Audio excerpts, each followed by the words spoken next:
Guys, welcome back to my YouTube channel. कैसे हैं आप सब? उम्मीद करती हूँ आप सब ठीक होंगे और आप सबकी दुआ से मैं भी बिल्कुल ठीक हूँ। तो इस नए साल के साथ हम लेकर आ गए एक नई वीडियो जो होगी आप सबके लिए बहुत बहुत बहुत ज्यादा बेनिफिशियल। और इस वीडियो के साथ मैं पहले जो है वो कहना चाहूंगी कि इस साल का आपका रेजोल्यूशन क्या है, कमेंट बॉक्स में प्लीज शेयर करें। वैसे मैंने जो रेजोल्यूशन लिया है वो ये है कि मैं अपनी बॉडी का जो बाहर से ख्याल रखती हूँ, अपनी स्किन को, आउटर स्किन जो लेयर है उसका ध्यान रखती हूँ, बालों का ध्यान रखती हूँ। इसके साथ साथ मैं अपनी बॉडी का अंदर से भी उतना ही ध्यान रखूंगी, अपनी बॉडी डाइट अच्छी लूंगी, एक एक्सरसाइज करूंगी, ड्राई फ्रूट्स खाऊंगी और इसके साथ साथ अपने मेंटल हेल्थ पे भी ध्यान दूंगी। जब हम इन सब चीजों पे ध्यान देते हैं ना तो हमारी बॉडी बाहर से ग्लो भी करती है और अंदर से भी बिल्कुल फिट रहती है, जिसकी वजह से जो हमारी टेंशन होती है वो नहीं होती है। अगर हमें टेंशन नहीं होगी, हमारे बाल बहुत अच्छे रहेंगे, हमारी स्किन पे किसी तरह की प्रॉब्लम्स नहीं होंगी।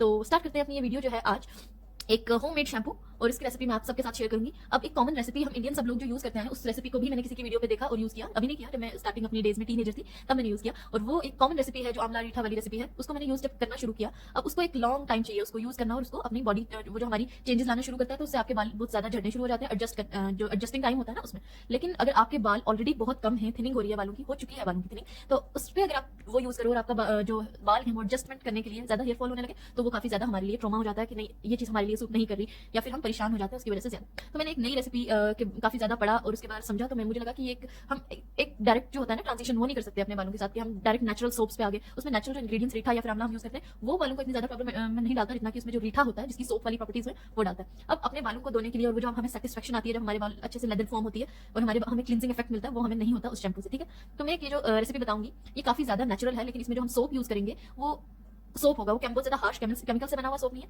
ये एक नॉर्मल सोप है जो आप लोगों ने भी, या फिर आपकी मेरी दादी ने, या फिर कभी मेरी माँ जो है वो अपनी स्टार्टिंग की जो एज है, टीनेजर जब होंगी, तो शायद वो भी ये सोप यूज करते होंगे। इंडिया में इजीली अवेलेबल होता है हर जगह, जिसे हम ब्लैक सोप भी कहते हैं, या फिर एक नेरोल सोप शायद कहते हैं। वो एक बेस सोप की तरह होता है। उससे लोग मैंने भी अपने बचपन में देखा कि लोग वो यूज करते थे अपने बालों में, उससे बाल काफी ड्राई हो जाते थे, लेकिन बालों में हेयर फॉल नहीं होता था। ठीक है, अब बालों का हेयर फॉल हमें रोकना है, हमें ड्राइनेस की तो काफी इलाज है, लेकिन हमें सबसे पहले अपने बालों पे जो हम लगातार कंटिन्यूसली हार्श केमिकल यूज करते हैं जिसकी वजह से हमारे बाल झड़ रहे हैं, उसको कंट्रोल करना है। तो इसकी आज हम रेसिपी आपके साथ शेयर करेंगे। अब सबसे पहला जो इसका मेन इंग्रेडिएंट मैंने आपको बता दिया, ब्लैक सोप। मैं अपनी स्क्रीन पे शेयर करूंगी सारी की सारी स्टेप्स जो मैं इसमें कर रही हूँ।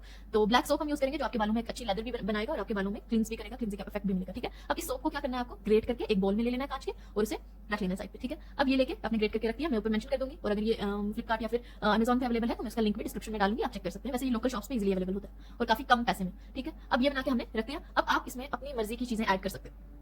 जैसे मैंने जो सोप बनाया, मैंने उसमें हनी यूज किया। हनी के आपको फायदे पता है, वो एक नेचुरल मॉइस्चराइजर है, ह्यूमेक्टेंट है, आपके बालों में ड्राई नहीं होने देता, मॉइस्चर को पकड़ के रखता है। ठीक है, मैंने इसमें रॉ हनी जो होता है ना उसे यूज किया। उसके बाद मैंने इसमें एलोवेरा को यूज किया और साथ साथ विटामिन ई कैप्सूल्स को, क्योंकि ये मैंने आपको बोला कि ये शैम्पू जो पहले लोग यूज करते थे उनके ये हेयर फॉल को तो रोकता था, लेकिन बाल क्या होते ड्राई हो जाते थे। तो उस ड्राइनेस को ही कंट्रोल करने के लिए इसमें मैंने एलोवेरा, विटामिन ई कैप्सूल्स डाले, और उसमें थोड़ी सी एक अच्छी खुशबू देने के लिए, क्योंकि आप भी अगर शैम्पू यूज करते हैं तो अच्छा लगता है ना, एक अच्छी सी फ्रेग्रेंस हमारे बालों से आती है। तो आप उसके लिए इसको में लेवेंडर ऑयल जो होता है, एसेंशियल ऑयल आते हैं, वो भी डाल सकते हैं। अगर आपके पास वो अवेलेबल नहीं है तो आप रोजमेरी या फिर पेपरमिंट ऑयल जो होते हैं, कोई भी एसेंशियल ऑयल अपनी जो अवेलेबल है उसे यूज कर लो। वैसे अगर आप पेपरमिंट ऑयल या फिर रोजमेरी ऑयल डालोगे तो वो आपके बालों में की ग्रोथ में भी हेल्प करता है, लेकिन ये काफी ज्यादा स्मॉल पोर्शन में यूज होता है। तो आप एक छोटी सी बॉटल ऑर्डर करके अपने पास रख लें, क्योंकि रोजमेरी और पेपरमिंट ऑयल वैसे भी काफी आपके बालों की चीजों में यूज होता है, आपकी हेयर फॉल कंडीशंस को कंट्रोल करता है। और इसका जो मेन इंग्रेडिएंट है वो है अनियन जूस। ठीक है, आपको अनियन जूस तो पता ही है कैसे बनाते हैं। अनियन लो, एक अनियन, उसको आप ग्राइंड करके उसका अच्छे से छान के जूस निकाल लो, और वो भी इस बाउल में डाल दो। तो मैंने क्या क्या चीजें बताई, पहली चीज थी सोप, दूसरी चीज एलोवेरा, तीसरी चीज Honey, fourth vitamin E capsule, और इसमें आप कोकोनट मिल्क भी यूज कर सकते हैं अगर आप करना चाहें। अगर आपके पास अवेलेबल नहीं है तो ये कंप्लीटली ऑप्शनल है। मेरी जैसे स्किन ड्राई है, वैसे मेरे बाल भी बहुत ड्राई है, इसलिए मैंने इसमें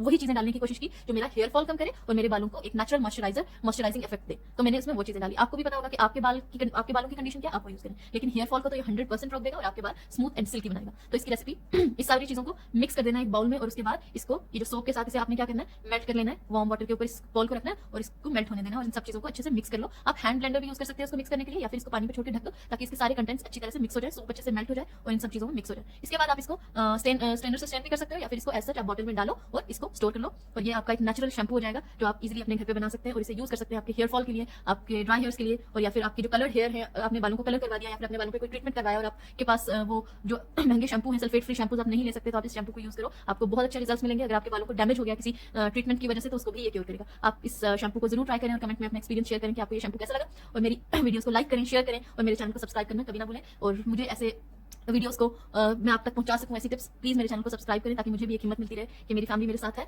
तो मुझे अच्छी अच्छी चीजों पर रिसर्च करनी है और आप तक पहुंचानी है। So that's it for today.